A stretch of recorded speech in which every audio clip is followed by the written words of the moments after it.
The highway was empty that morning. Not quiet the way a neighborhood street is quiet before the world wakes up, but empty the way only long, flat, middle-of-nowhere roads are empty, stretching out in both directions without apology, without any feature to rest your eyes on, without any sound except the occasional truck that appeared as a distant shape on the horizon and then passed through like it had somewhere far more important to be. Marcus Webb had arrived at 6:30 to open the station. He was 34 years old, lean from years of early mornings and packed lunches, with the kind of calm that comes not from an easy life, but from a man who has simply learned to carry things without making noise about it. He unlocked the front door, switched on the lights, started the coffee maker behind the counter, and stood for a moment in the particular silence of a place that hasn't opened yet. That brief window when everything is still and the day hasn't decided what it's going to be. By 6:45, the first customer had come and gone. Marcus was standing at the register, entering the morning's inventory on the small screen, when a gray sedan pulled slowly into the station and stopped at pump number 3. He glanced up through the front window the way he always did, automatic, habitual, the kind of attention that becomes unconscious after 3 years at the same post. A woman stepped out of the passenger side. She was holding something against her chest. Marcus looked for one more second, then looked back at his screen. A dog, he thought, someone's pet getting some air while they fill the tank.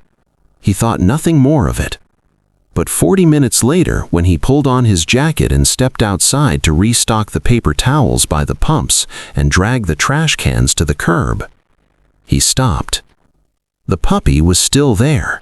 He was small, maybe 12 weeks old, light brown, with ears that were slightly too large for his head and paws that were slightly too large for his body. The kind of puppy that looks like he hasn't quite grown into himself yet. He was pacing in a tight circle near pump number 3, not exploring, not sniffing around with the loose curiosity of a young dog in a new place. He was pacing the way something paces when it is waiting, moving in a small, anxious orbit, looking toward the highway, then toward the store, then back toward the highway again. The puppy stopped. He lifted his head and looked at Marcus with dark, careful eyes. Then, after a moment that felt longer than it probably was, he walked forward, slowly, tentatively, and sat down just close enough to be within reach without fully committing to trust. Marcus studied him. His coat was clean. He was not thin in the way strays get thin after weeks on their own. His eyes were clear and bright. This was not a dog who had been living outside. This was a dog who, until very recently, had been living inside, in someone's home, in someone's warmth, in someone's care. Marcus stood up and went inside. He filled a bowl with water from the sink and brought it out.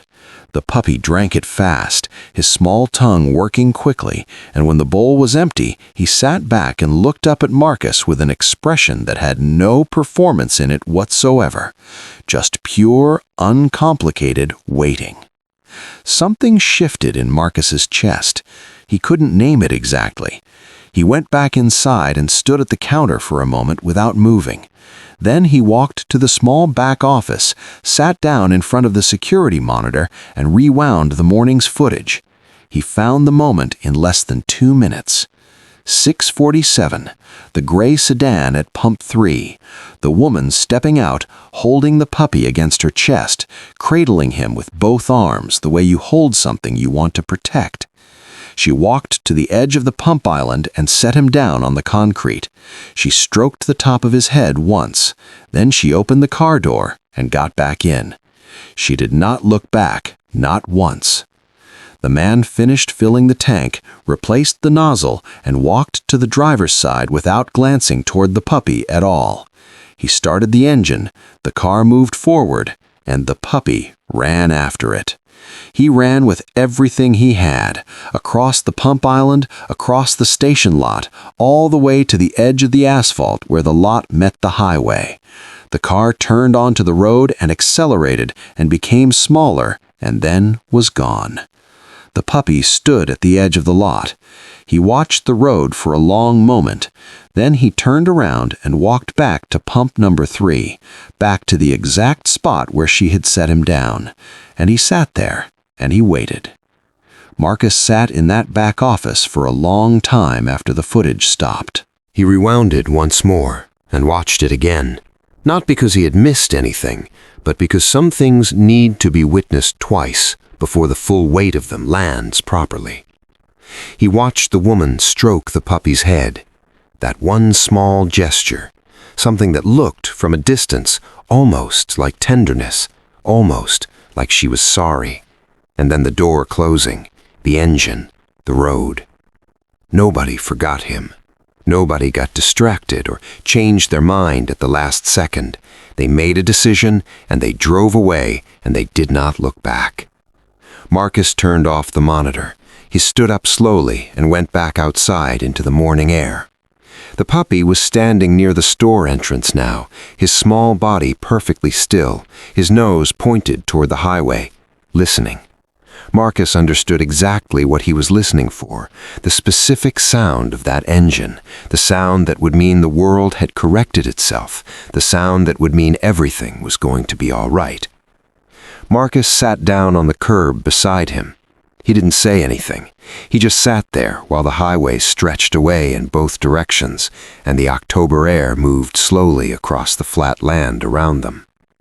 After a while, he said, quietly, mostly to himself, "They're not coming back, little guy." The puppy glanced at him, then looked back at the road. The afternoon passed slowly. Customers came and went, truckers, a family on a road trip, an older man who bought 3 scratch tickets and won nothing and laughed about it. Through a window, whenever Marcus looked, the puppy was there, sometimes sitting, sometimes pacing his small circuit near the pumps. Once a customer crouched down to pet him, and the puppy allowed it, but the moment the person stood and walked away, he turned back to the road and resumed his watching. He was not interested in strangers. He was waiting for someone specific. When Marcus's shift ended, he stood in the parking lot in the early dark and looked at the puppy for a long time. He had found an old blanket in the office closet and folded it against the side of the building where the wind didn't reach. The puppy had found it on his own and was lying on top of it now, his chin resting on the folded edge, his eyes still open, still watching the road. Marcus got in his car. He drove home. He lay awake that night longer than he had in a long time. He kept seeing the footage, the car moving away, the puppy running after it, stopping at the lot's edge, turning around, walking back to the spot where she had held him and set him down, as though loyalty required him to stay exactly where he had last been loved. He was back at the station by 6 the next morning. The puppy was still there, still on the blanket, and the moment Marcus's car turned into the lot, he was up, running toward the car before it had fully stopped, his whole small body moving with a joy that was almost too much to look at directly, because it was the joy of a creature who had waited through an entire cold night and was telling you, without a single word, that he had never once stopped believing you would come back. Marcus sat on the curb and let the puppy climb against his knees. He scratched behind the 2 large ears and felt the small, warm weight of him and did not say anything for a little while. Then he said, quietly, "They're not coming back. You understand that?" The puppy looked up at him with those dark, patient eyes. "No one is coming for you." He wasn't sure in that moment who he was saying it to, whether he was saying it to the puppy, or whether the puppy was simply the reason he was finally saying it out loud, for himself, for all the things in his own life that he had waited for longer than was reasonable, and that had never come back either. He stroked the small head one more time, then he stood up. That evening, when he finished his shift and walked out of the station into the cold dark, he did not go to his car first. He went to the side of the building where the blanket was. The puppy looked up at him. Marcus crouched down. He looked at him for a long, quiet moment. Then he picked him up, gently, carefully, the way the woman in the footage had held him that morning, except that Marcus did not set him back down, and he carried him to the car and placed him on the passenger seat with the blanket tucked around him. The puppy pressed his nose against the window and watched the gas station grow smaller behind them as they pulled onto the highway. He watched it for a while. Then slowly he turned forward. He looked at the road ahead. He settled against the blanket, and he let out one long, slow breath, like something finally released, like something finally decided. At home, the puppy moved through each room carefully, smelling corners, testing floors, learning the shape of the place. He ate well. He drank water. That night he was restless, and so Marcus let him climb onto the bed, where he curled against his side and slept the deep, still sleep of something that has stopped running and finally rested. 2 days later, the vet said he was healthy. Young, a little underweight, but otherwise perfectly fine. They gave him his vaccines. They placed the microchip while Marcus held him steady on the metal table and told him it would be over in 1 second. It was. The puppy looked up at him after, calm and trusting, as if Marcus had promised something and kept it, which Marcus supposed was exactly what had happened. The weeks that followed were ordinary in the best possible way. A soft ball that always rolled under the same chair and was retrieved each time with enormous satisfaction. Running in the small yard, morning routines, evening arrivals. The particular happiness of a dog who has learned, somewhere in the deep wordless part of himself, that this home is permanent, that the person who comes through the door at the end of every day is coming back, has always been coming back, and is not going anywhere. Marcus still thought about the footage sometimes. 6:47 in the morning, the woman's hand on the puppy's head, the car pulling away, the small brown shape running after it across the asphalt, stopping at the edge of the road, turning around. He thought about it less now, and when he did, it no longer carried the cold weight it once had. Because the dog who had stood at the edge of that parking lot, listening for an engine that was never going to return, that same dog was now asleep against his leg on a quiet evening, breathing slowly and completely. In a home that neither of them had planned, but both of them had needed.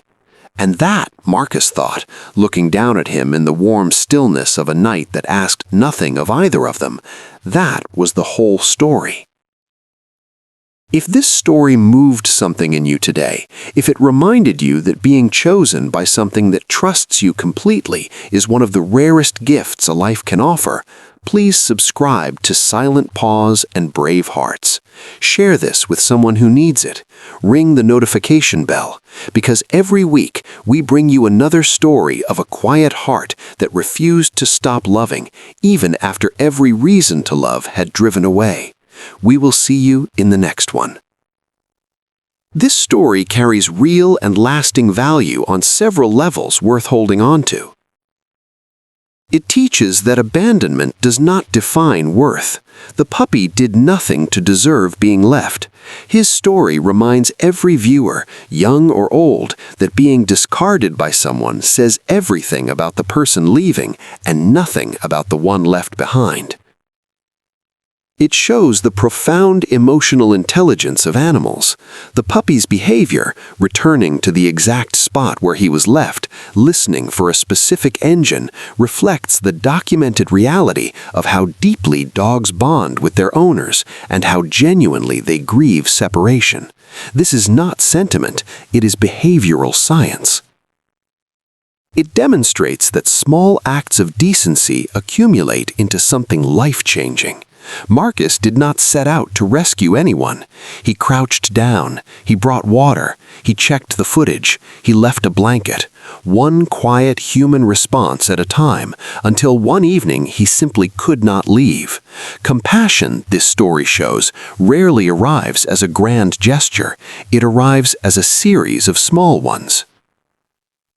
And finally, it is an honest portrait of loneliness, in the puppy, yes, but also in Marcus, two creatures who had both been waiting, in their own way, for something that felt like home, and who found it, unexpectedly, in each other.